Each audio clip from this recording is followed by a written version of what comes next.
doctor Óscar Domínguez González, director ejecutivo de la Asociación Colombiana de Universidades ASCUN, doctor Mauricio Alvear Ramírez, decano de la Escuela de Ciencias Económicas y Administrativas de la Universidad EIA, y de la doctora Adriana Gordillo, coordinadora nacional de RedLex.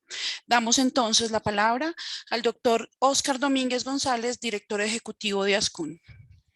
Silvia, muy buenas tardes a usted, a todos los que nos acompañan, a los que han tomado la decisión de gratamente asumir este tiempo para acompañarnos en esta jornada. A nombre de los rectores de la Asociación Colombiana de Universidades y de su presidente, el doctor Luis Fernando Gaviria, nuestro fraterno saludo y nuestro agradecimiento por seguir periódicamente y año tras año esta jornada tan interesante que ustedes lideran. Desde luego, el agradecimiento y el reconocimiento al doctor Mauricio Alvear Ramírez, nuestro rector y decano hoy de la EIA, a quien le agradecemos mucho hoy en compañía de la tarea que se hace desde la red hoy pueda acompañar este ejercicio. Desde luego, Adriana, a usted, Adriana Cordillo, como coordinadora de nuestra red de español, en el trabajo de español en educación superior, muchas gracias. Yo quisiera muy rápidamente en este saludo, en este reconocimiento a todos los que participan, destacar la presencia importante de actores de nuestras instituciones del orden nacional e internacional que permitirán que en este séptimo encuentro podamos avanzar en esto que se han trabajado, que han puesto como reto de trabajo, y es seguir profundizando en la manera como avanzamos en los diferentes frentes del español en una circunstancia que es particularmente especial en educación superior, y ahí me aparto un poco del protocolo para decir, doctor Alvear, usted que revisa tanto las cifras, ayer veíamos en un foro de calidad una cosa que nos pareció especialmente importante. Fíjense en cómo en los resultados de pruebas PISA, matemática y ciencias avanzan, pero lectura disminuye. Y esa puede ser la explicación para que tengamos entonces un reto más de los muchos que hacemos en el trabajo de la enseñanza del español en educación superior, uno de los tantos retos que tendremos que entrar a resolver a veces de la manera como está organizada nuestro proceso de educación básica y media, que nos permite a nosotros desde la educación superior venir a seguramente tener que enfrentarnos ahora a unos retos que para nuestros usuarios del sistema son todavía limitantes. Pero estoy seguro que este séptimo encuentro y esta sexta jornada de nuestra red nos dará espacio para grandes retroalimentaciones, de la que yo no quisiera desaprovechar la oportunidad para decirles que pues acabamos, a propósito de la presencia aquí, en su momento seguramente lo hará, de Jamie Hernández, nuestra gerente de la CERLAC en Colombia, pues la oportunidad que va a tener ASCUN ahora de vincularse con ustedes, los profesores que forman parte de nuestra red, de lo que va a ser el desarrollo que vamos a tener de la evaluación del concurso nacional de lectura en su fase 1, en sus dos fases, primera y segunda. Recuerden ustedes que siempre hemos contado con ustedes. Vamos a necesitar 200 evaluadores que nos permitan avanzar en esa evaluación de los 18,000 documentos que vamos a leer en primera fase y unos 200 en segunda fase, de tal suerte que no quisiera desaprovechar este momento que me dieron para decirles: contamos nuevamente con ustedes. Doctora Adriana, sabemos que usted y el equipo organizador de esta jornada, en el que, como bien lo ha hecho con lujo de detalle Silvia como presentadora, pero también la doctora Blanca Janet, la doctora Francis Garnica, Adriana Gordillo y Magda Pardo, que han sido el alma de este ejercicio para poderlo materializar, seguramente nos permitirán entonces avanzar en este compromiso que tenemos país para sacar adelante el concurso nacional de lectura. Yo terminaría deseándoles muchos éxitos. Son unos días que van a ustedes a hacer inmersión y Zoom sobre estos temas tan interesantes, y desde luego, Adriana, a usted como coordinadora, gracias por haber tenido la iniciativa y en conjunto de su equipo coordinador lograr tener materializado este encuentro que hoy inicia, de tal suerte que desde el cuerpo rectoral nuestro deseo por una jornada con muchos aprendizajes nuevos y con muchas posibilidades de seguir construyendo desde la asociatividad, que es lo que pretendemos en ASCUN, pero en la tarea que a ustedes particularmente les ocupa con el lenguaje español como centro de trabajo, como punto de partida. Muchas gracias. Buenas tardes. Muchas gracias al doctor Óscar Domínguez por sus palabras. A continuación, escucharemos al doctor Mauricio Albiar Ramírez, decano de la Escuela de Ciencias Económicas y Administrativas de la EIA. Muy buenas tardes para todos y todas los aquí presentes. Quiero comenzar con un saludo del señor rector de la Universidad EIA, el doctor Carlos Felipe Londoño, quien quisiera estar acá en este momento, pero por compromisos pues adquiridos con anterioridad se le hizo difícil. Me delegó a mí este saludo, pero de todas maneras pues él manifiesta también todo su interés en estos temas, en esas competencias de lectoescritura en la educación superior. Yo quiero agradecer muy especialmente a ASCUN, aquí aprovechar que está el doctor Óscar Domínguez para transmitir esa gratitud por esta red tan importante para nuestros estudiantes de la educación superior.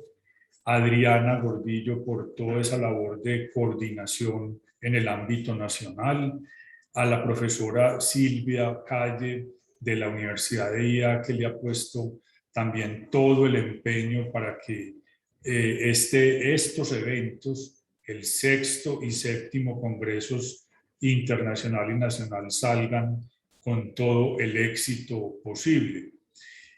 Ustedes se preguntarán por qué un decano de ciencias económicas está en este saludo en un congreso, en unos congresos que tienen que ver con lectoescritura, escritura y lectura. En el entendido que los economistas pues trabajamos con números, no con letras, dirán algunos. Pero la verdad es que hay varias razones. La primera es porque en nuestra universidad, la Universidad de EIA, el área de ciencias sociales y humanidades está adscrita a nuestra Escuela de Ciencias Económicas y Administrativas.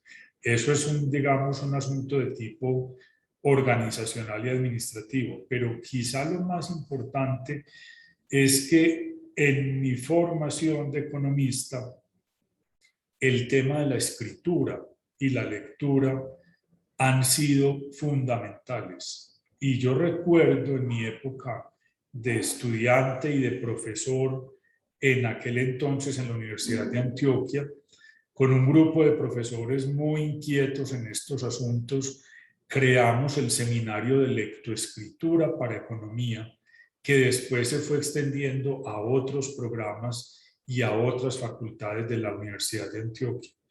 Esto después trascendió en el concurso nacional de ponencias para estudiantes. Y realmente el sentido de todo esto radica precisamente en esas competencias comunicativas que todos los profesionales debemos lograr en nuestro proceso de formación y para la vida. La comunicación escrita, oral, la lectura, la comprensión de lectura son competencias que indudablemente contribuyen no solo al desarrollo profesional, sino también a entender, analizar la vida desde muchas de sus dimensiones. El amor por la lectura, por la escritura de calidad, tiene que ser un propósito de las instituciones de educación superior. Obviamente, entendiendo que nosotros, desde las universidades, podemos también influir y tener un impacto grande en estas competencias desde la primera infancia y la adolescencia en los niveles de educación básica, primaria y secundaria.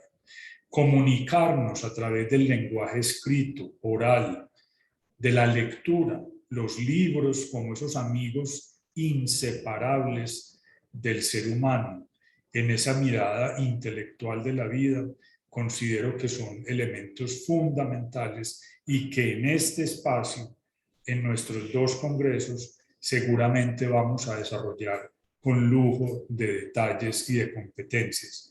Vamos a tener unas presentaciones muy interesantes en estos 3 días. Lamentamos profundamente que no hubiera podido ser presencial este encuentro en nuestro campus aquí en el municipio de Envigado, pero de todas maneras la tecnología moderna, estas telecomunicaciones nos permiten igualmente avanzar en el conocimiento, encontrarnos, así sea de manera virtual, pero lo más importante es aprender, poner al servicio de muchas personas que nos van a acompañar en estos dos congresos estos conocimientos, estas nuevas herramientas que con seguridad los conferencistas, los ponentes nos van a compartir. Así es que quiero pues dar de nuevo las gracias a todos los organizadores, a todas las personas que participaron en la organización de este evento, a CERLAL, por supuesto, y a las demás instituciones que han contribuido para que nuestros dos congresos sean absolutamente exitosos. Bienvenidos a este evento. La Universidad EIA los acoge por ahora de manera virtual, pero esperamos que más adelante logremos encontrarnos en este espacio físico. Muchas gracias y una tarde llena de conocimiento y aprendizaje. Muchas gracias, doctor Alvear, por sus palabras. A continuación, escucharemos a la doctora Adriana Gordillo, coordinadora nacional de RedLees. Bueno, buenas tardes para todos. Gracias al doctor Oscar y al doctor Mauricio por sus palabras. Damos la bienvenida oficialmente al sexto encuentro internacional y séptimo nacional de la Red de Lectura y Escritura en Educación Superior. Desde la existencia de RedLees se ha considerado la reflexión académica de la lectura y la escritura como un ejercicio fundamental en la construcción de propuestas, sueños y grandes ideas que han permitido la consolidación y el reconocimiento de la red como un colectivo académico e investigativo en el país. Desde nuestro primer encuentro académico realizado a finales del mes de abril, que fueron 2 días, en el año 2007, hemos venido haciendo encuentros nacionales e internacionales en distintas ciudades y universidades de Colombia que nos han permitido no solamente recorrer la geografía del país con su diversidad cultural, sino crear lazos con pares académicos alrededor de la palabra y las múltiples formas en que la lectura y la escritura hacen presencia en la subjetividad, la academia y el ejercicio ciudadano como vehículos que de alguna manera interactúan en la sociedad y la cultura en general.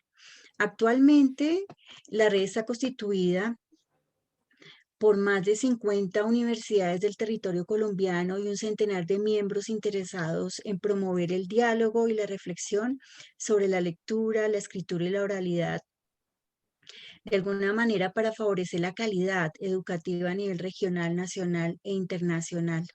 Como red, somos un colectivo líder en generar políticas e investigaciones coherentes y pertinentes con los avances tecnológicos y científicos.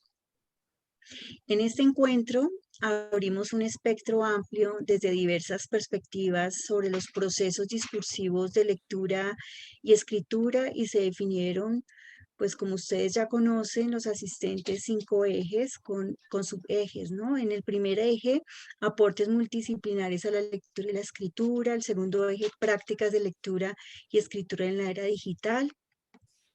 El tercer eje, lectura, escritura y nuevas ciudadanías. El cuarto eje, literacia académica, aprendizaje y divulgación de saberes.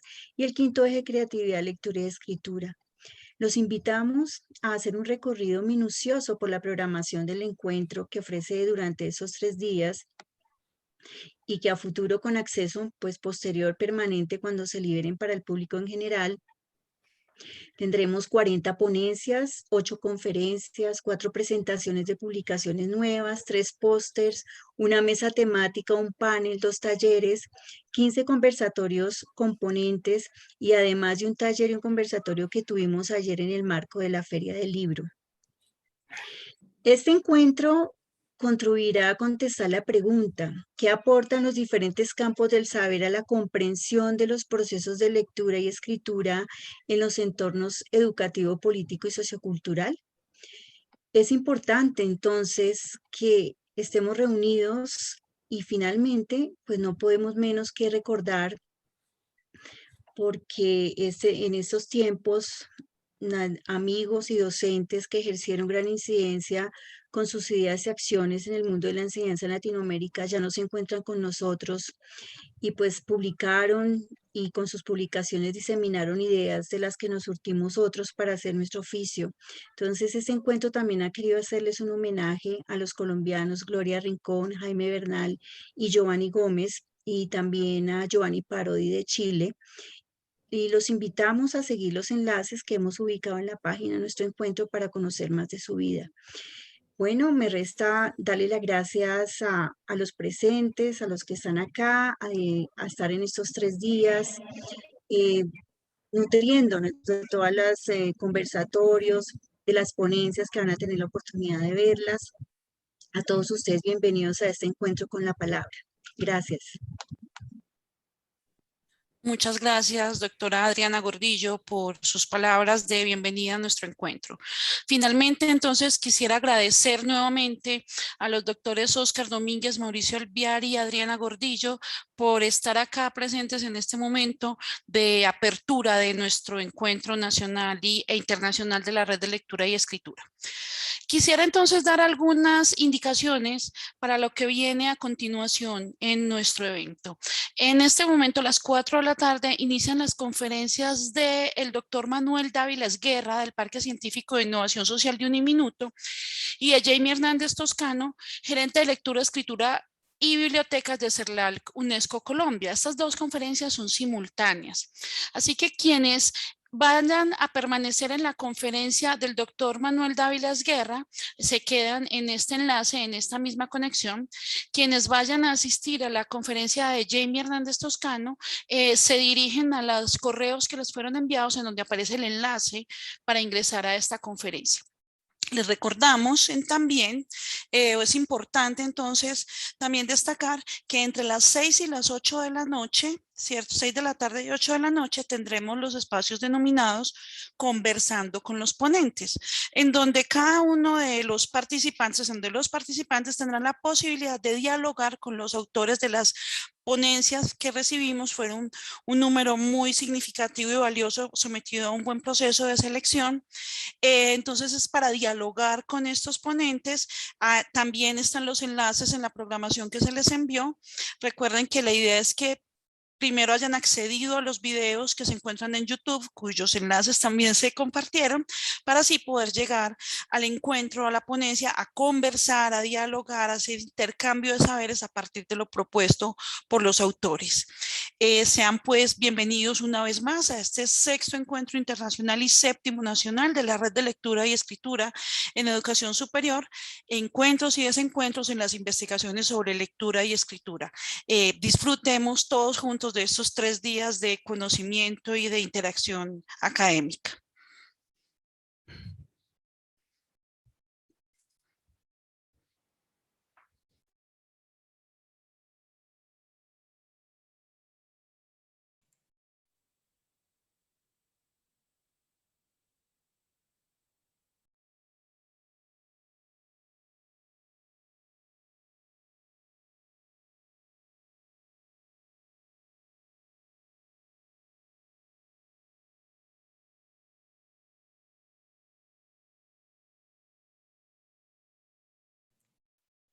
María Alejandra Restrepo, por favor. Aquí estoy, buenas tardes. Bueno, ¿nos explicas cómo procedemos con la siguiente ponencia? Vale, vamos a dar unos minuticos para que las personas que están programadas para las 4 de la tarde se puedan conectar y para que las personas que quieran salir de este enlace y conectarse a la siguiente conferencia, que es en forma simultánea, lo puedan realizar. Entonces ya regresamos en unos minuticos.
A todos los asistentes les damos la bienvenida y les recordamos que en unos minuticos vamos a comenzar nuestro ciclo de conferencias, que ustedes pueden ir revisando sus correos electrónicos en donde fue enviada la organización de todo el evento para que puedan elegir a cuál de las dos conferencias simultáneas van a asistir. Aquí tendremos en este enlace la conferencia del doctor Manuel Dávila Esguerra a las 4 de la tarde. Entonces vamos a dar unos minuticos y ya regresamos.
Perdón, una pregunta. ¿Aquí en la conferencia la doctora Jamie Hernández o no? ¿O estoy equivocada? No, señora, este es el enlace de la conferencia del doctor Manuel Dávila. El otro enlace fue enviado a los correos electrónicos. Es donde está toda la información que abajo aparece en esos correos, pero mira que intento entrar y no me deja entrar. Ok, dame un momento, ya revisamos para poder enviarles el enlace. Vale, gracias. Muy gentil, muy amable.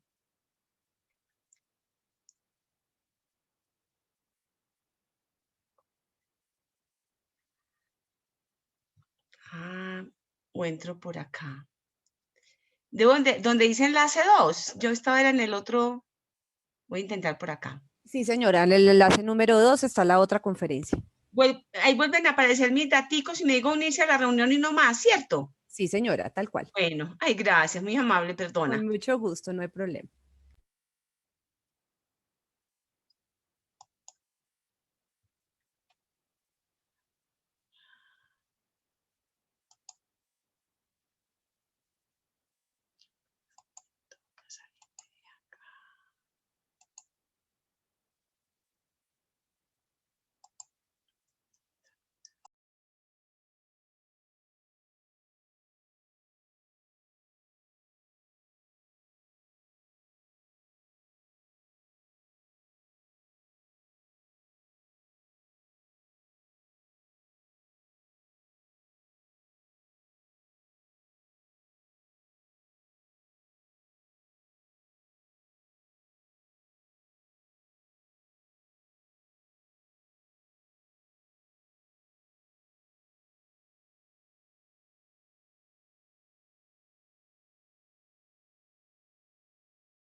Muy buenas tardes a todos y bienvenidos a nuestro ciclo de conferencias de nuestro Congreso Séptimo Encuentro Internacional y Séptimo Nacional de la Red de Lectura y Escritura de la Educación Superior.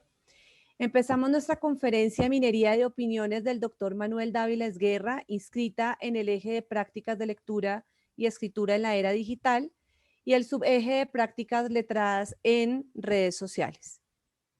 El doctor Manuel Dávila Esguerra es ingeniero de sistemas de la Universidad de los Andes, máster cum laude en filosofía de la Universidad Javeriana, exdecano de la Facultad de Ingeniería de la Universidad Minuto de Dios. Actualmente es miembro de Ingenieros Sin Fronteras del Parque Científico de Innovación Social de Uniminuto, Unidad de Imágenes Satelitales. Es miembro del Grupo de Ciudades Inteligentes de Rumbo y miembro fundador de varias asociaciones, como la Asociación de Industriales de Software Indusoft, hoy llamada FedeSoft, Asociación Colombiana de Ingenieros de Sistemas, ASICS, gestor, fundador y expresidente de la Red de Decanos y Directores de Ingeniería de Sistemas, Redis. Ha sido columnista de ComputerWorld, eltiempo.com, con 180 artículos publicados. Es autor de los libros GNU Lixus y el Software Libre, una visión, Notas hacia un ecosistema inteligente, Sociedad transformada, entre otras. Al doctor Manuel le damos la bienvenida a comenzar nuestro gran congreso que lo hemos esperado durante tanto tiempo. Doctor, bienvenido y muchas gracias por acompañarnos en este espacio.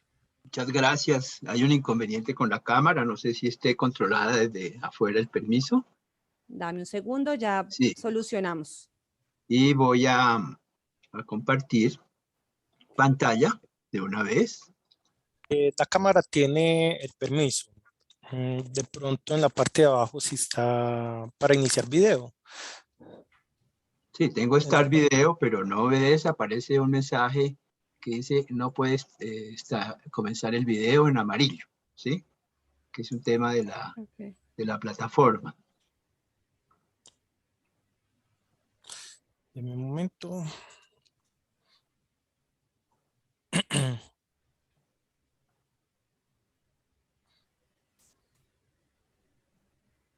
Si quiere, doctor, mientras nos solucionan el tema de la cámara, puede ir compartiendo su pantalla. Sí, lo estoy haciendo, pero no veo, parece que hay algún problema porque me desaparece el control de la plataforma. A ver, no sé si está bien. Doctor, usted tiene la presentación en PowerPoint. Ah, muy bien. Ya. ¿Se está viendo ya la presentación? Sí, señor. Sí, le puede dar... Ahora voy a mirar el video. ¿Modo presentación? Sí, está en modo presentación, pero el video todavía no me deja entrar. Aunque aquí me muestra que el video está activado, doctor. Sí, pregunta. Aquí. Start my video, ahora sí apareció, parece. Sí. Bueno, ya le aparece, doctor. Aparece activado el video. ¿Ya apareció el video activado? Sí, señor. Dele otra vez, por favor. Le doy otra vez, si me permiten. No, hay algún problema en ese sentido. No aparece, no lo deja activar. Pero si quieres, inicio mi conferencia. Sí, señor. Sí, pues es una lástima no tener el video, pero bueno, son cosas que no se controlan ya de la plataforma. Start Video dice, Start My Video, ahí le estoy diciendo, pero creo que no aparece. Bueno, entonces un saludo a todos. Voy a comenzar la conferencia. ¿Ya ven mi conferencia? Sí, señor, ya estamos viendo la pantalla. Bueno, igual que el doctor Alviar decía que hace un economista acá, se pueden preguntar qué hace un ingeniero de sistemas acá. En un tema pues, de lectura, de literatura, de este tema tan especial que tiene que ver con las ciencias humanas y sociales. Pero esto tiene que ver con el hecho de que las nuevas tecnologías están generando una transformación en la sociedad bastante grande en todos los sentidos, y uno de esos es el tema de la lectura a través de computador y cómo estas nuevas tecnologías nos van a ayudar a seguir andando la vida de manera integrada. IEEE habla de ciencias para la vida, y dice que en las nuevas tecnologías tenemos que estar unidos los filósofos por el pensamiento, los filólogos por el lenguaje, los ingenieros, los matemáticos, los abogados, es decir, hay una integración de las disciplinas, y lo que yo voy a mostrar estos intentos interesantes de que la tecnología nos ayude al tema de la lectura digital. Entonces, mi postura no va a ser una defensa hacia que nos van a reemplazar las máquinas, pero sí una relación entre lo social, la literatura, la palabra y los computadores. Y puse esta imagen un poco extraña, parece.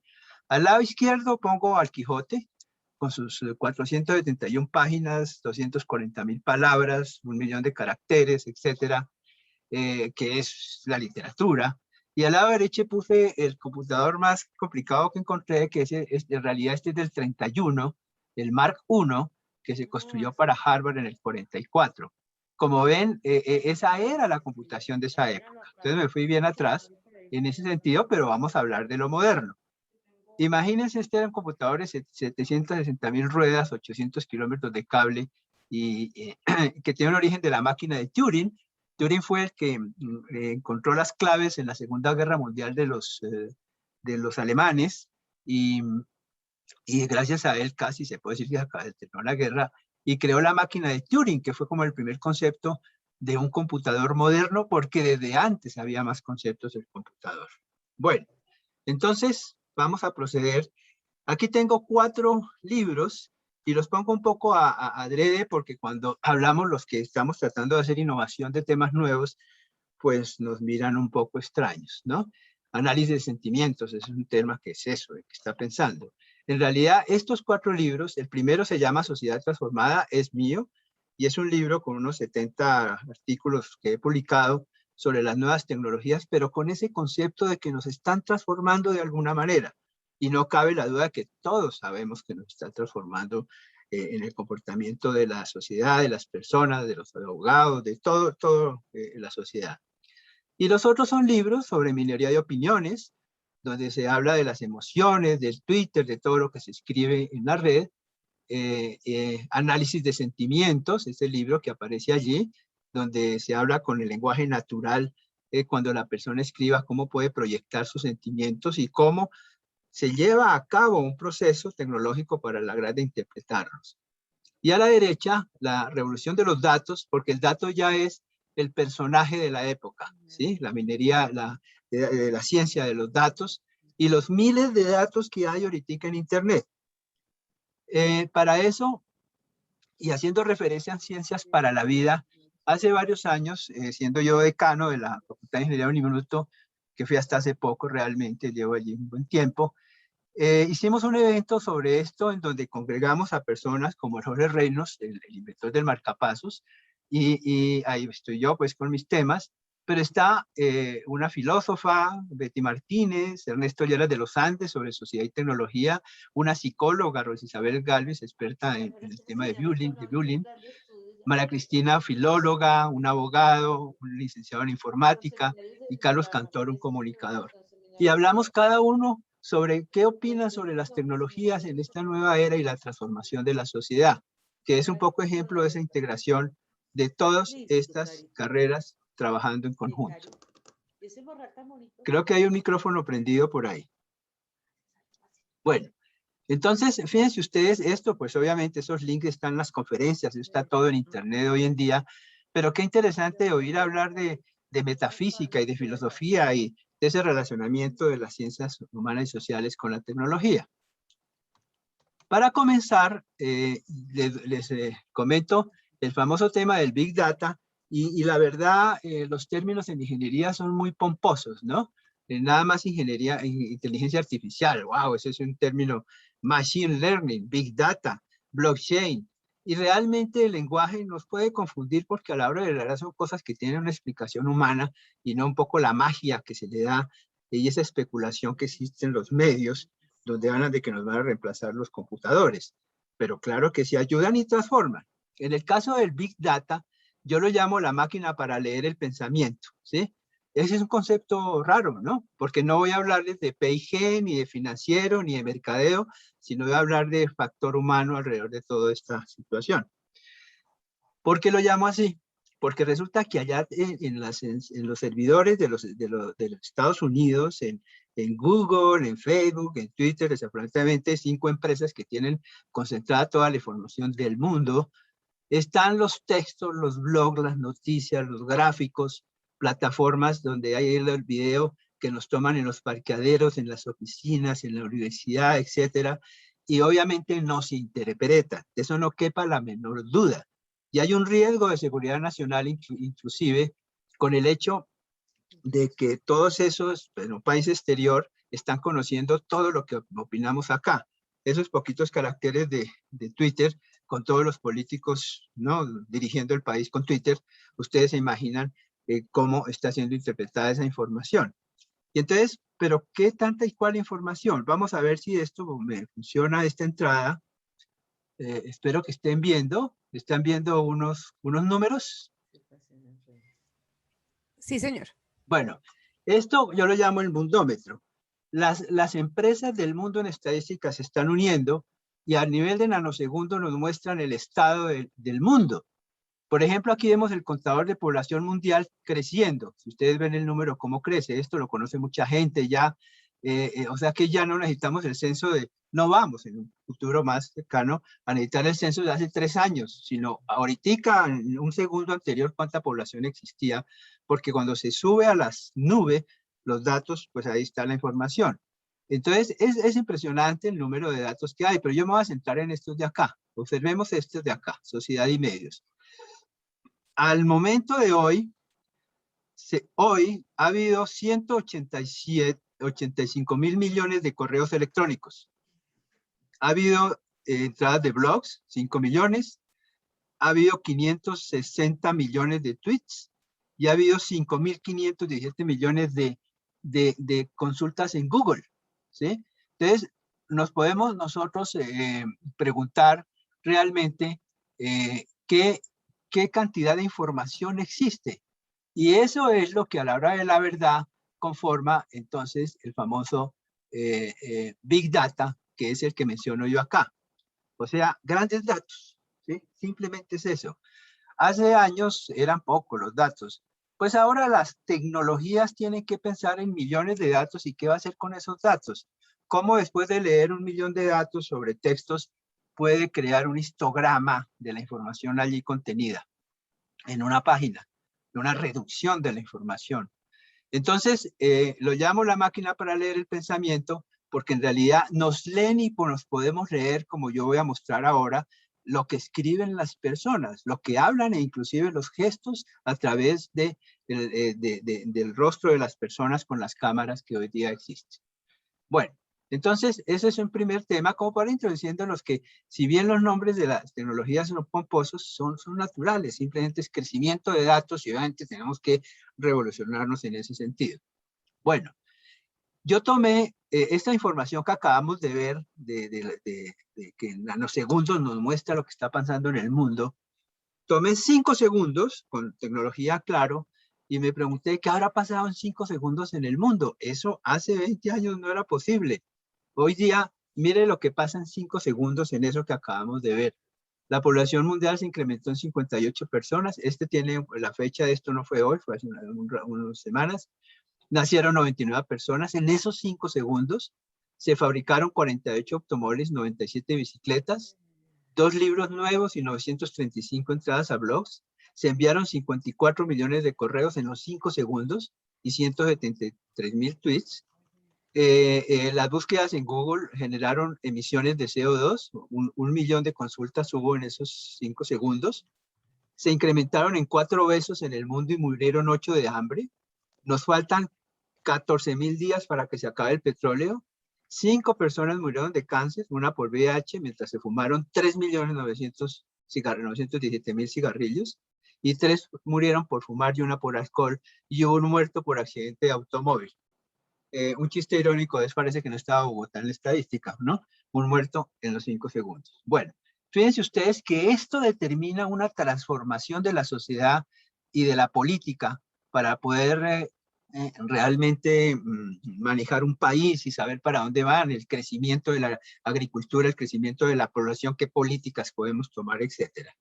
Eso es lo que hemos llamado sociedad transformada. Ok.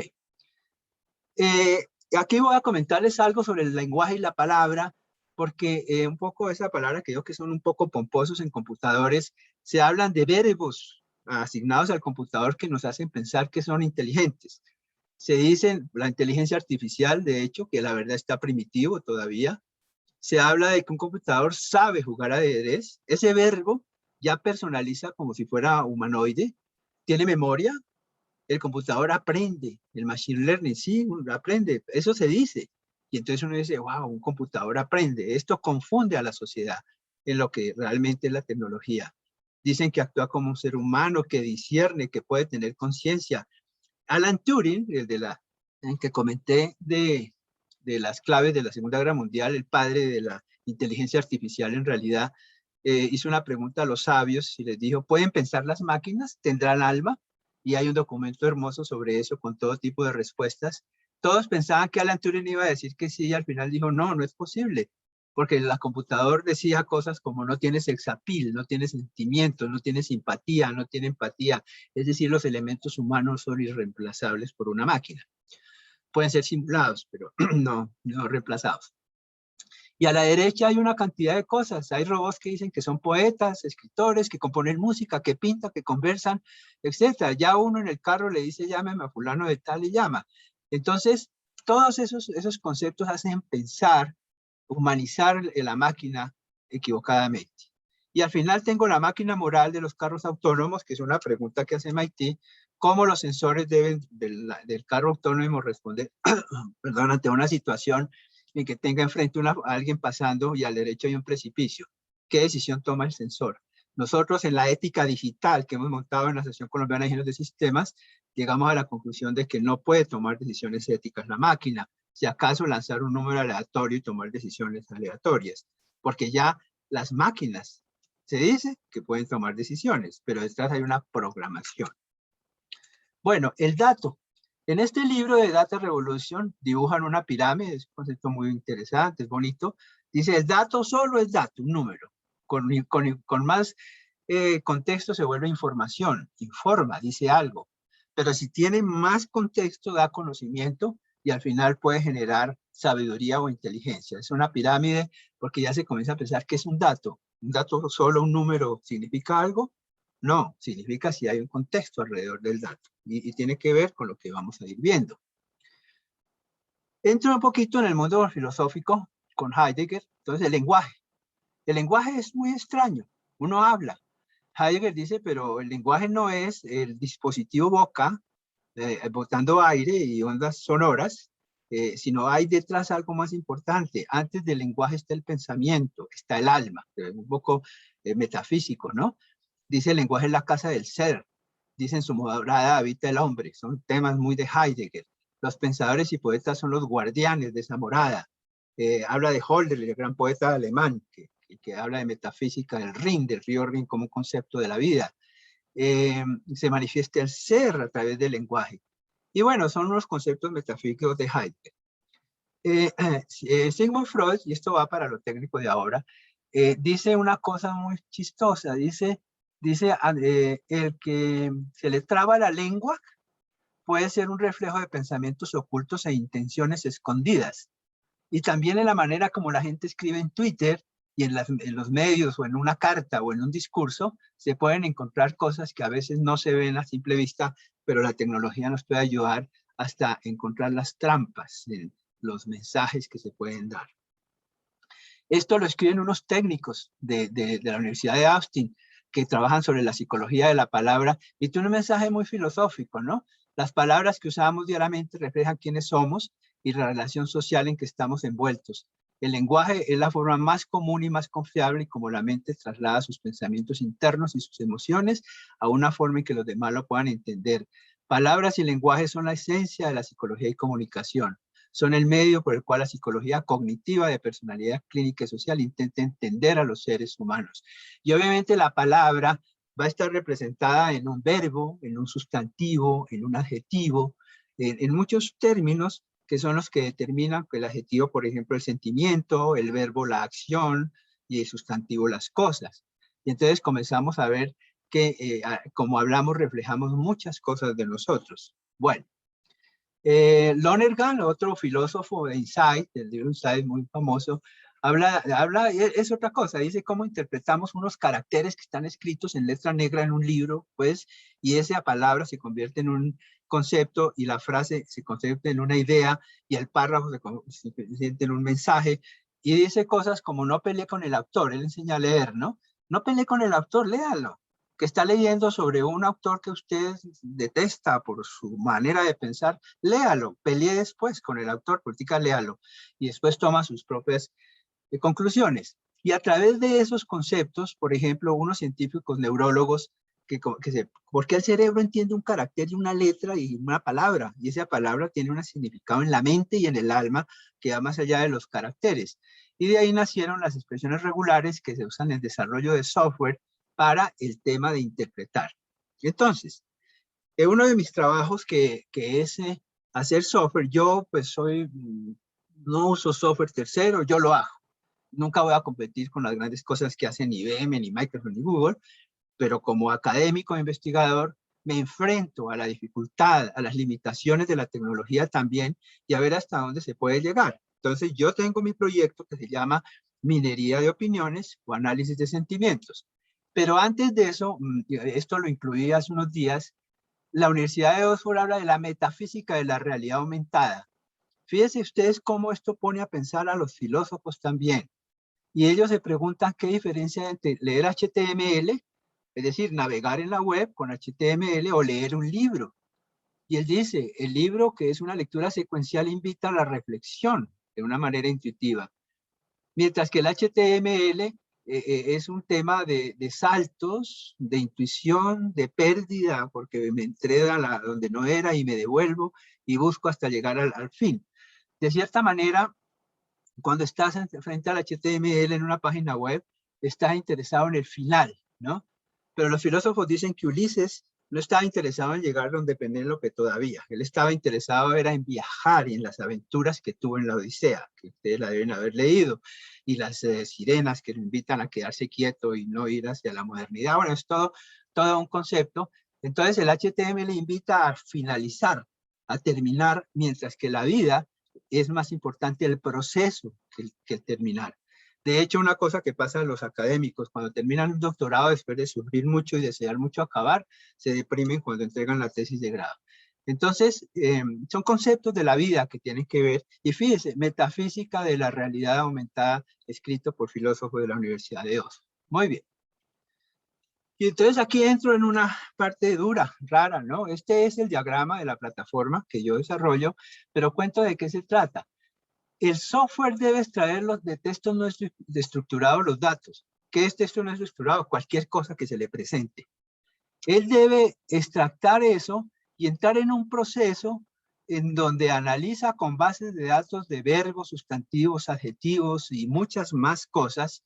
Por ejemplo, las preposiciones estas de ante, bajo, consta, de todo esto que se eliminan para los artículos, porque si tengo miles de palabras y esto que analizar, pues hay unas cortas que no se analizan. Y se analiza un tema llamado sinonimia. Si yo tengo 10.000 opiniones y términos múltiples, pero yo logro que el software me reúna en una sola palabra por sinónimos, muchas que tienen el mismo significado, pues una sola palabra, y voy reduciendo y reduciendo, porque yo no puedo graficar el resultado de 9.000 palabras o 10.000 o 15.000, pero sí de 40 o 30. Pero se puede reducir hasta que no pierda la inteligencia del contenido. Eso es lo que hace la máquina, ¿no?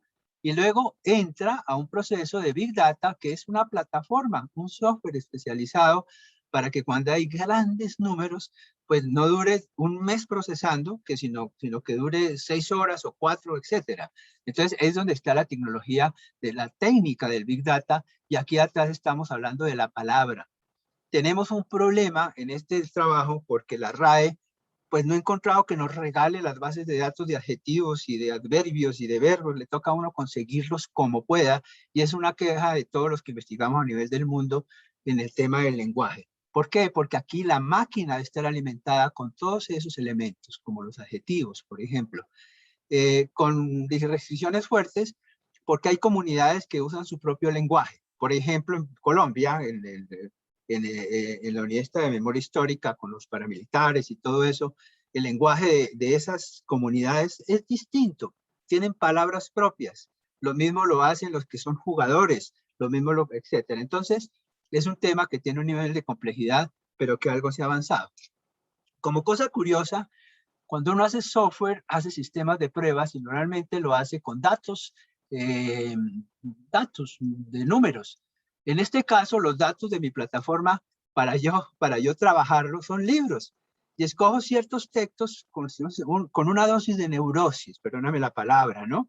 De angustia existencial, porque si cojo un tema netamente científico, nadie le pone adjetivos a las moléculas, ¿sí? Pero en los libros de literatura sí. Entonces, se han hecho pruebas un poco para validar los resultados en distintos libros. Y esos libros que he escogido varios. Simplemente yo le pongo el libro, obviamente está en texto, y en minutos me debe resolver el problema, pero hay mucho trabajo humano en esto. No van a pensar que la máquina me resuelve todo. Cuando yo le entrego Crimen y Castigo, ¿sí? Y la máquina me habla que hay maldad, que hay pensativos, que hay tristeza. Curiosamente, la tristeza es un término que aparece en todos. En Cumbres Borrascosas aparece el agradable, porque hay un personaje agradable, pero también el odioso, y aparece el impaciente, el taciturno, y todos estos elementos que son resultados para validar la máquina, el software, el resultado, con lo que uno puede conocer de estos libros. De esa manera, he analizado El Mercader de Venecia, ustedes conocen esos libros de Shakespeare, las tragedias, Hamlet, por ejemplo, y una conclusión que he sacado es que la tragedia de estos escritores se basa en malos sistemas de información, ¿no? Porque si Romeo hubiera sabido que Julieta estaba dormidita, no hubiera pasado la tragedia. Pero el sistema de información fue malo porque el mensajero no le llegó, creyó que estaba muerta, ¿no? Entonces, bueno, ese es un paréntesis sobre esto. En el tema de Hamlet se encuentra el personaje hábil, sensible, cruel y triste, la tristeza que siempre aparece en estos textos. La Dama de las Camelias, obviamente aparece el celo, aparece la parte ardiente del amor y todas estas cosas. Y en Otelo, pues es celoso, ni qué decir, etcétera. Entonces, simplemente no profundicemos en esto, pero ya imagínense ustedes que en el software ya estamos como datos metiendo libros de literatura y tragedias, no solamente datos. A mí no me interesa esto para hacer mercadeo, ni para decir que entonces vendan este producto en este sector. No me interesa. Inclusive como Parque Científico de Innovación Social de Uniminuto tenemos un concepto social. Y si podemos leer por el Twitter, por ejemplo, la situación de un barrio, de una gente, de una comunidad lejana de Bogotá, seguramente podemos tener acciones de tipo social al conocer que están tristes o están deprimidos o bravos, etcétera. O sea que esto tiene aplicaciones de muchas otras áreas. Bueno, el retrato de Dorian Gray, Romeo y Julieta, etcétera. Simplemente lo que quiero decir es sociedad transformada. Ya los ingenieros estamos trabajando con datos de este estilo que antes ni nos imaginábamos, solo pensábamos en números y en la contabilidad y en minería de datos. Ahora es minería de opiniones el concepto. Bueno, como el tiempo no sabemos, yo trataré de cumplirlo, trato de ser juicioso. Si termino antes, porque uno tiene como esa presión del tiempo, pues de pronto se preguntas con el mayor gusto, ¿no?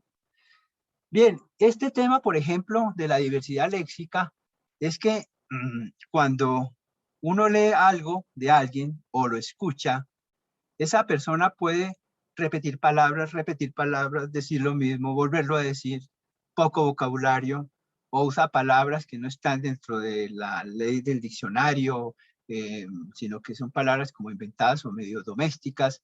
Resulta que en el software uno puede medir eso a través de esta diversidad léxica, que es una calidad de oratoria. Entonces, por ejemplo, el número de repeticiones de palabras en un texto determina la diversidad léxica. Y uno puede determinar cosas del estilo, esta persona, así como Freud decía que se le traba la lengua, también uno puede decir, si tiene exceso de repeticiones, no tiene claro lo que quiere decir. Cuando uno va a hablar y tiene claro, lo dice una vez, o si acaso dos, pero no 10, ¿no? Entonces, a no ser que sea pues un político que está vendiendo cosas de sus ideas, pero bueno. Entonces, fíjense que a través de estas herramientas o desarrollos, se puede interpretar lo que está pasando en las redes sociales, que es un objetivo muy grande de los que trabajamos en esto, porque allí están los grandes datos de lo que la gente piensa y dice, con un problema. El nivel de adjetivación que hay en Twitter es muy fuerte, es vulgar, usan palabras que no están en el diccionario. Y ese es un riesgo, ¿no? Ustedes que están en el mundo del lenguaje y todo, y nosotros en esto sabemos que hay que trabajar en ese aspecto. Bueno, en el libro de análisis de sentimientos o en los textos o en los estudios que hacemos, tratan de estructurar el lenguaje y decir, mire, una opinión, ahí está, aquí dice opinión y rojito unas letras, tiene un objeto del cual se habla o un aspecto de ese objeto. Por ejemplo, hablo de una cámara fotográfica o del obturador también, del objeto al cual se hace referencia, un sentimiento. Cuando hablo, hay un dueño, que el que habla, y hay un tiempo. Pongo un ejemplo un poco simple. Yo, que es H, es decir, H que es el dueño, yo compré un automóvil marca Sin Carro. Esta es una palabra irónica porque en las épocas nuestras, yo soy muy veterano, no me pueden ver las canas porque la cámara no la pude poner. Existía el Simca y lo llamábamos Sin Carro. Tenía ciertas fallitas, era una broma que se tenía en las universidades. Entonces yo compré un Sin Carro. G, ¿qué es G? Es el objeto. Hace 6 meses, es el tiempo. Yo simplemente lo quiero, es un sentimiento. La calidad de sus cambios es excelente, es un sentimiento. Lo de la variación de la gasolina es larga, un sentimiento. Sin embargo, mi señora se queja del asiento, es un sentimiento. Y de esa manera, a través de una identificación de las palabras y el significado relacionado con los sentimientos, inclusive con la intensidad, porque es distinto cuando en un texto dice muchas personas tal cosa, así dijera muchísimas personas tal cosa, y esos son los temas de intensidad en el lenguaje que se pueden medir. De esa manera se va estructurando, esto no voy a explicar demasiado, se va estructurando la recomposición de ese dato, de datos no estructurados en el lenguaje natural de las personas, los sentimientos muy medidos con los adjetivos, por ejemplo, y que eso permite que el programador, yo como programador, pueda hacer software para eso. Bueno, se analizan y se estudia qué tipos de sentimientos hay unos racionales, simplemente son creencias tangibles, otros no expresan emoción, cuando uno dice este carro tiene buen precio, ¿sí?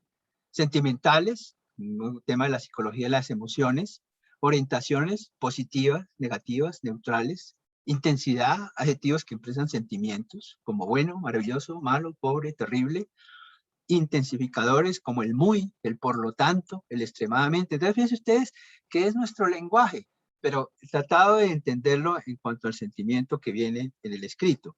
Y clasificaciones también.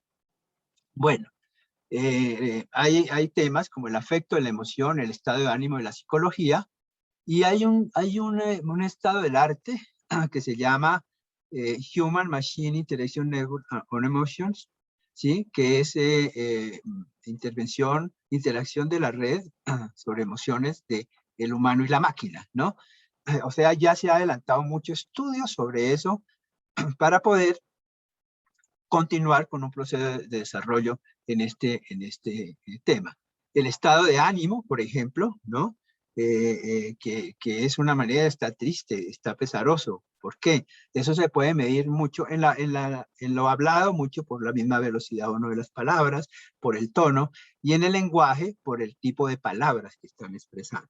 Esa es un poco esa intención de la lectura digital, de que es este seminario, ¿no?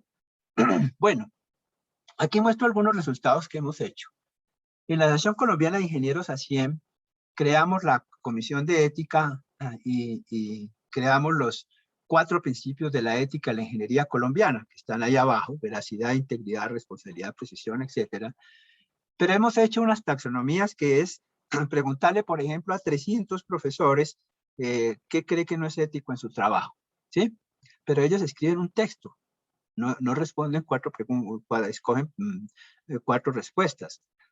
Y a través de esto, nosotros hemos hecho taxonomías con estudiantes, con profesores, sobre sus respuestas, para poder clasificar al final qué es lo menos o más ético. En este cuadrito los tengo, los miles de términos se resuelven sobre la estadística de los 4 principios de la ingeniería colombiana, porque la ingeniería pues es nuestro tema, pero podemos medirlo en cualquier área.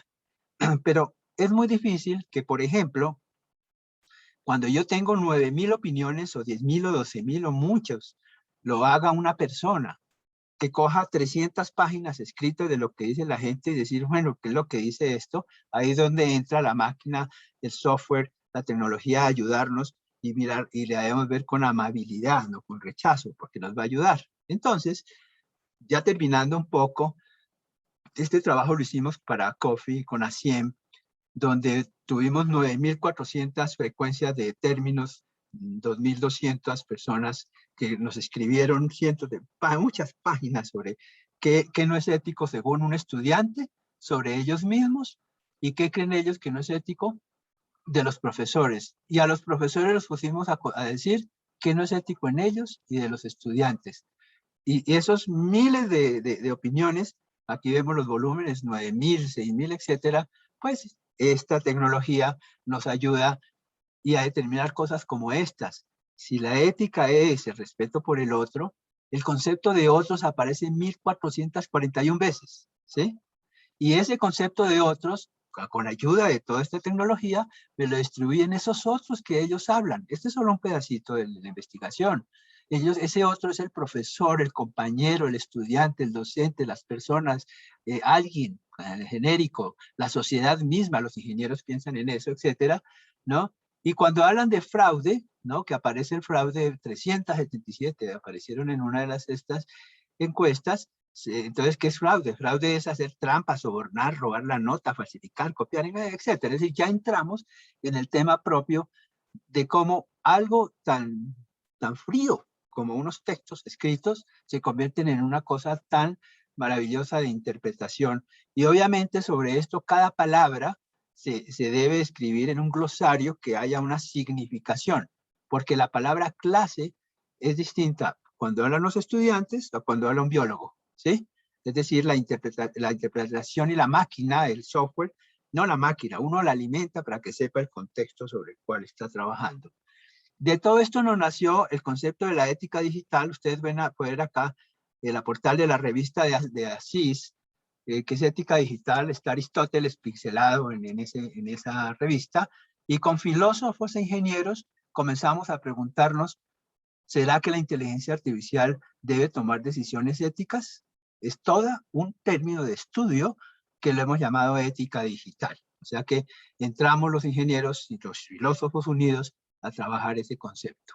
Bueno, ya para ir terminando, porque creo que me faltan unas 3 slides, en la encuesta esta de los 9.000 opiniones de estudiantes, hay hombres y mujeres. Pues gracias a toda esta tecnología que les comento que estoy desarrollando, me dice, oye, hombres y mujeres, ¿qué piensan de esos otros?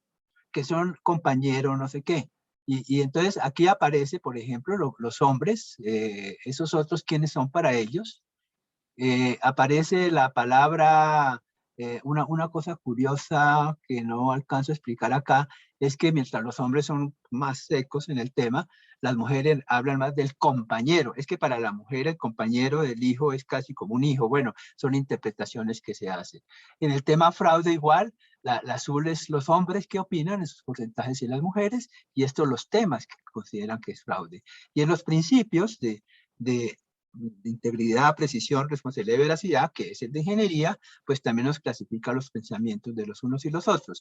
Pero lo interesante es que nace no de que escoja una respuesta, sino que escriba lo que quiera en su propio lenguaje. Y para terminar, no voy a entrar en detalle, se han hecho muchos trabajos. Gabriel Moreno es un muchacho de la Javeriana que está haciendo un estudiante, haciendo un doctorado en España, con él hablamos mucho, ha hecho trabajos sobre, leyendo Twitter, y al final resumo algunos de los que he hecho yo en mi proceso. Ya mencioné algunos, aquí hice un resumen chiquito, pero eso es un poco la idea de que máquina, lenguaje, y si se acuerdan yo comencé diciendo, ¿será que se va a entender el tema de Cervantes y el tema de esa máquina monstruosa que puse? Entonces mi conclusión es que se pueden llevar bien, que las ciencias humanas pueden respetar la tecnología y nosotros los ingenieros respetar las ciencias humanas y unirnos en este proceso de sociedad transformada. Y con eso termino mi charla. Entonces, agradezco mucho, ¿no? Y quito la presentación con el pesar de no poder activar mi pantalla, pero bueno, no importa. Muchísimas gracias por esta interesante conferencia, doctor Manuel. Invito a los asistentes a que nos compartan sus preguntas a través del chat. Y mientras tanto, yo quisiera comentarle que me parece muy interesante el trabajo que han desarrollado, precisamente porque siempre se ha visto como que las humanidades están muy lejanas de lo que llaman como las ciencias duras o las que están relacionadas con las matemáticas y las ciencias exactas, y ver una relación tan interesante entre procesos de ingeniería y software con las humanidades me parece que tiene unas aplicaciones muy interesantes. Y con respecto a eso, a mí me surge escuchándolo una pregunta, y es: ¿cómo podríamos llevar esos análisis de los sentimientos a otras áreas? Por ejemplo, que no sean textos literarios, sino que, por ejemplo, sean los textos que escriben los estudiantes en las aulas de clase, que son textos críticos, analíticos, y que uno pretende que esos textos sean el acompañamiento al desarrollo del pensamiento crítico. O sea, a mí me gustaría saber cómo se podría aplicar este software y este trabajo tan interesante a ese ámbito de la docencia particularmente. Esa es una. Y la otra es, ¿cómo hacen ustedes? Porque cuando decía que la RAE no les facilita, por ejemplo, el tema de los adjetivos, me cuestionaba yo un poco acerca de claro, es que los contextos particulares y las diferencias que tenemos incluso en las regiones acá en Colombia, o incluso en las diferencias que tenemos en el español en otros países del mundo, pues tienen un léxico muy particular y sobre todo como unas definiciones muy puntuales de acuerdo con el contexto. ¿Cómo superar esas barreras a través de esta investigación que ustedes están adelantando, doctor? Bueno, en la primera parte ya existen proyectos importantes en universidades muy importantes sobre evaluación utilizando estas estrategias, ¿sí? Hay un profesor en MIT, creo que nosotros visitamos Harvard, MIT, hace unos años, donde ya hay un software llamado Proctoring, creo que se llama, en la educación virtual se está tratando de usar. Hay que tener cuidado de no dejar en la máquina el concepto del estudiante, pero a través de esto se está ayudando mucho en temas de evaluación. Ustedes saben que en evaluación virtual, en cursos virtuales no se califica 5 respuestas de una pregunta porque pues la copian o no da resultado, sino que se estudia mucho el comportamiento del contexto durante el curso. Entonces, estas tecnologías ya están introducidas en la educación virtual para ayudar al tema de evaluación, ¿sí? O sea, quedas con una pregunta donde ya existen estudios y prácticas, inclusive aquí en Colombia.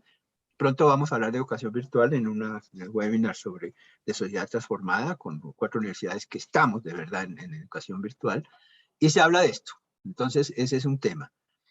El segundo tema, ese sí es un gran problema universal, porque ya una variable que se le tiene que dar al sistema es la región en la cual estamos trabajando, o el país, porque si un argentino dice, mi hijo es un fenómeno, uno lo felicita.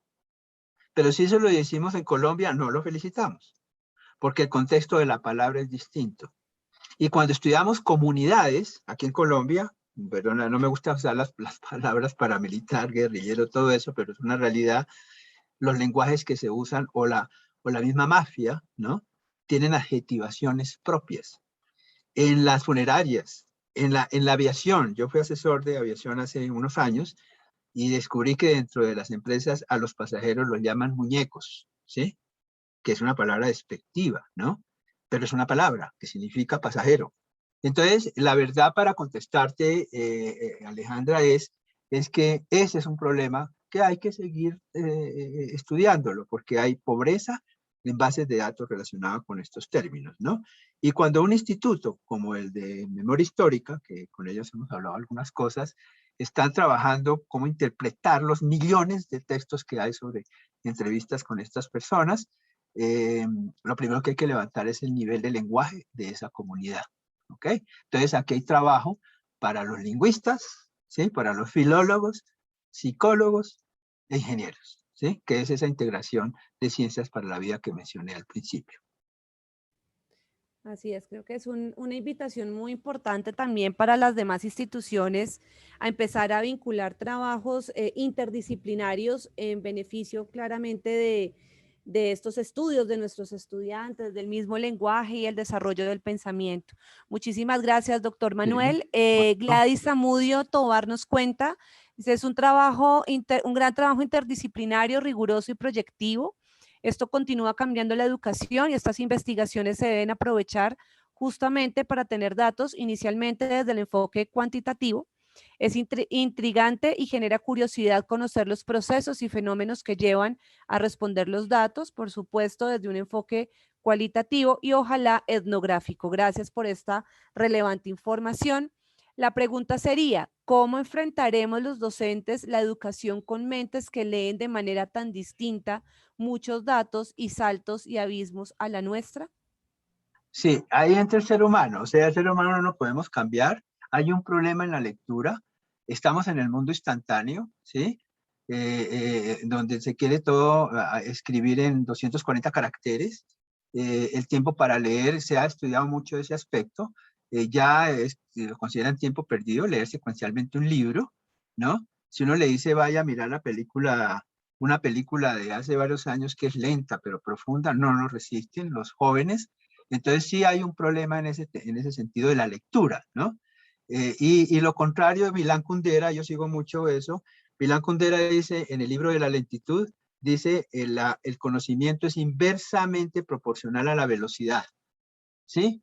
Entonces cuando las universidades le dicen a uno aprenda rápido, eso no existe, ¿cierto? No se aprende rápido. Entonces estamos en una pelea entre la lentitud que se debe por el ser humano normal y la velocidad que se exige por la velocidad de los medios y lo instantáneo de las redes sociales. Me haces acordar del libro de 6 propuestas para el próximo milenio que hizo Ítalo Calvino a finales de los 90 y que si lo analizamos hoy en día son tan reales, que decía que todo se iba a volver tan leve, tan rápido, que ya nuestros estudiantes, como bien lo mencionan, pues tienen otras formas tan distintas de leer y se cansan, ¿no? Se cansan de forma muy, muy rápida y abandonan esos procesos sí. Y realmente es un reto muy grande para nosotros los profesores intentar innovar en estas áreas y sobre todo generar un impacto positivo en nuestros estudiantes. Al respecto, Marilyn Morano nos cuenta, en momentos en que Colombia aparece en el último lugar en lectura y escritura las pruebas PISA, entre los 36 países de la OCDE, ¿cuál considera usted que es el papel de las TIC para responder a esto?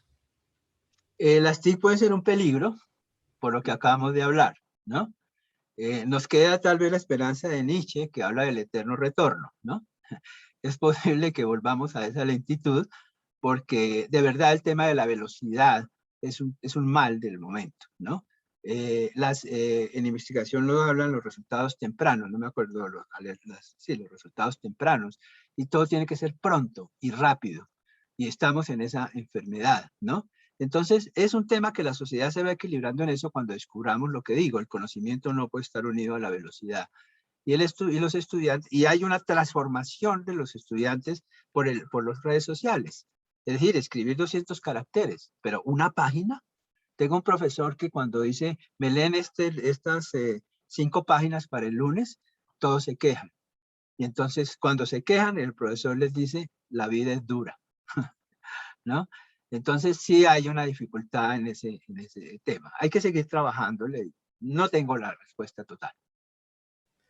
Sí, sigue siendo un reto, ¿no? Porque incluso en temas de deserción escolar lo vemos, ¿no? Ya pensar en carreras de 5 años ya se vuelve algo como no, necesito algo más rápido, necesito algo de un añito que yo pueda salir del tema muy rápido. No solamente se ven los procesos de lectura y escritura, sino en la sociedad en general. Entonces sí es un reto complejo que ojalá a lo largo pues de nuestras conferencias y de este Congreso Nacional Internacional podamos tener un poquito más de luces al respecto para llevar a nuestras aulas de clase y poder mejorar esos resultados de las pruebas de PISA.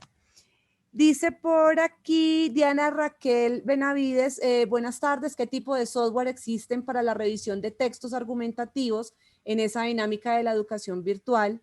En este tipo de educación son grupos numerosos y se evalúan muchos textos. Totalmente de acuerdo contigo, Diana. Doctor. Sí, esa respuesta, yo soy un ingeniero un poco raro. Yo no uso plataformas que no sean mías. Y eso parece ser una locura, pero no me interesa ser cliente de plataformas comerciales. Claro que hay muchas, ¿no? Uno entra a Google, pregunta y leías las 90 que existen, ¿sí? Yo desarrollo mi propio software, lo he hecho desde hace muchos años. Tengo un generador de software que desarrollé también, que tiene un poco que ver con esto. Y sí, hay software de Google sobre todo, ¿no? Usted sabe cómo han adelantado Google para eso. Personalmente tengo un comportamiento un poco extraño, no me dejo influenciar ni siquiera de Netflix, ¿sí? Escribiendo mis libros, me dicen, ay, vea tal película, no me acuerdo el nombre, no la he querido ver, porque no me interesa verla y quedar yo de pronto influenciado, ¿sí? Y no poder pensar en las escrituras, lo que escribimos como académicos. En el tema de plataformas hay muchas, pero digamos mi tema siempre ha sido desarrollos propios, pero basta ver lo que tiene Google, lo que tiene IBM, y IBM tiene software que se usa, por ejemplo, para telemedicina, ¿sí? Para interpretar las enfermedades y los textos, pero no tendría yo la respuesta de numeración de plataformas, ¿no? Porque ese es como el estilo que he usado. Mi plataforma, el nombre que le voy a poner es Stimmung, que es la palabra que usa Heidegger en alemán, que significa modo de ser, ¿no? La interpretación del modo de ser de las personas. En ese caso lo invitamos, doctora, a que nos comparta cuando ya tenga su software para poderlo aplicar también. Dice Laura Isabel Molina, es fundamental abordar los procesos de lectura y escritura desde las necesidades socioculturales para no distanciarnos de la realidad en la que se mueven los sujetos que aprenden. ¿Qué pauta sugiere para lograr la mediación tecnológica como una oportunidad para avanzar en el aprendizaje? Bien, aquí me cae en la cabeza el tema de la copia, ¿no? La preocupación de los profesores en cuanto a que el estudiante copie, ¿no? ¿Sí me estás oyendo? Que aquí se quedó la pantalla quietica, Alejandra. Sí. Sí, señor. Hay un afán eso. Entonces yo digo la lógica al revés. Digo, tarea número 1. Se leen estos 5 contenidos y hagan un copy-paste, ¿sí? Y un resumen de media página de lo que leyeron, ¿no? Es decir, creo que hay que buscar mecanismos pedagógicos para buscar que la lectura, interpretar la psicología del estudiante. No lo pongamos a leer sobre ajedrez o sobre cosas si la persona no está orientada a eso. No busquemos en los textos que le llamen alguna atención. Pero hay que hacer un tema pedagógico grande porque también los mismos profesores pueden estar influidos. Mira nada más el tema del PowerPoint. Escribía un ejecutivo del Banco de la República muy importante, decía, me cansé del PowerPoint en el tiempo, hace años. No, usaba una palabra más fuerte de me cansé, no la menciono yo. Y decía, antes yo iba a la junta del banco, ¿con qué? Con mis ideas y mis argumentos muy trabajados y unas noticas de recordatorio. Ahora voy con el PowerPoint. Y si el PowerPoint se daña, no hay conferencia, ¿sí? Entonces, yo usaba, cuando era decano, a los profesores les decía, presentación de los proyectos de grado, de 5 proyectos de los profesores, que tenemos mucho el próximo martes, por favor, presentarlos sin PowerPoint, ¿sí? Eso era un castigo de Dios, ¿no? Entonces, yo creo que tenemos que buscar, ¿sí? Unos mecanismos de que la tecnología se use a cierto nivel. Acuérdense que Steve Jobs prohibía usar tecnología en su casa, ¿no? Que son unos temas bien curiosos. Y los de Silicon Valley están trabajando de que sus niños van a colegios donde no hay tecnología. El eterno retorno, por eso digo de Nietzsche, ¿no? Hay que buscarle la manera, ¿no? Porque el estudiante quiere todo ya, inmediato. Dice Johnny Liscano, en tiempos en donde la academia y la universidad deben enfrentar cambios estructurales a causa de la pandemia, ¿cuál considera debe ser el rol de las TIC para garantizar la formación y el pensamiento crítico? Ok, ha habido mucho énfasis en las TICs. Y mire lo curioso, nosotros que somos los de las TIC decimos, no, el centro no son las TICs. Por ejemplo, en la educación virtual, educación virtual no es lo que estamos haciendo con Zoom en estos días. Eso no es educación virtual.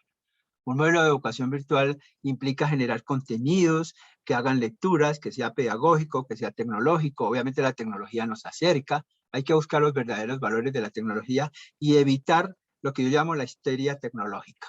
Yo hice un estudio donde dibujé un círculo, ¿no? Un círculo, y puse en primer lugar el Mark I, el computador ese que les puse yo en la presentación, del 31. Y sobre el círculo puse el 32, el 45, todos los años, y 80 tecnologías alrededor de ese círculo. Y el radio es la duración entre una y otra tecnología. En el 31 duraron 7 años para que apareciera la siguiente importante, que fue el transistor, ¿no? Y así a los 2 años, a los 4 años. Hoy en día, a la semana aparece tecnología. Y le genera la misma angustia que leí que día sobre el Netflix. La gente ya se angustia porque no sabe cómo buscar la siguiente película. Y con el celular pasa lo mismo. Y la vecina le dice, uy, mire, bajé esta aplicación que me dice el nombre de las maticas y yo lo pongo enfrente. Ya entra en angustia, hay que bajarla. Entonces estamos en un problema de histeria tecnológica.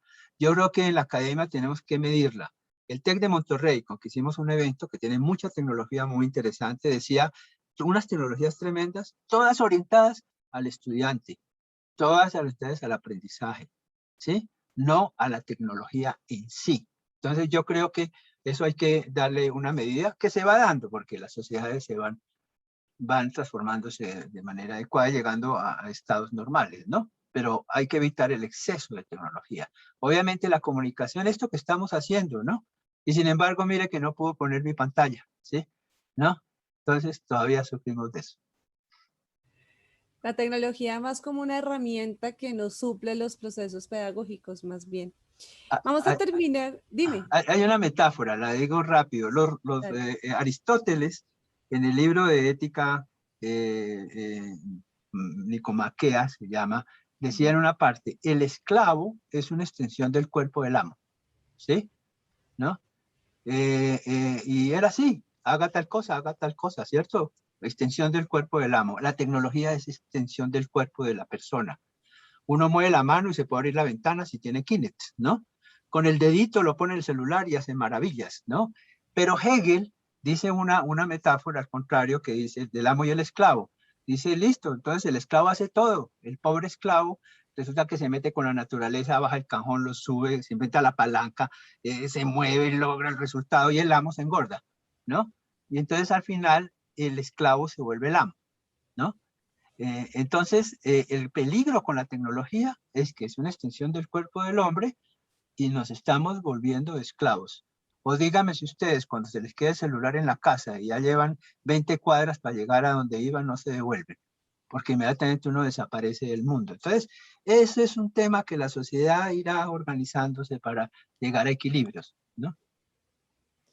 Así es, doctor Manuel, muchísimas gracias. Muchas gracias a todos los participantes por sus preguntas y comentarios a través del chat.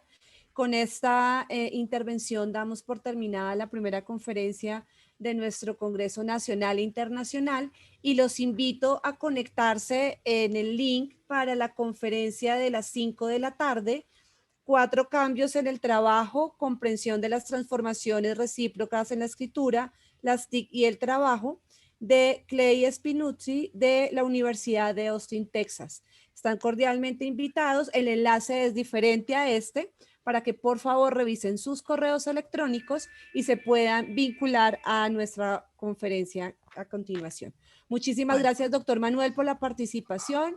Muy amable y muchos éxitos también en su trabajo. Esperamos que nos vaya contando más adelante también cómo va evolucionando esta investigación. Muchísimas gracias. A ustedes, muy amables, gracias. Que estén muy bien. Alejandra Restrepo, acabo de copiar en el chat el link para la otra charla. Perfecto, muchísimas gracias. En el link entonces se encuentra, en el chat encuentran el link para la siguiente charla. Los invitamos a todos que ya comienza en un minutico. Muchas gracias y feliz tarde. Gracias.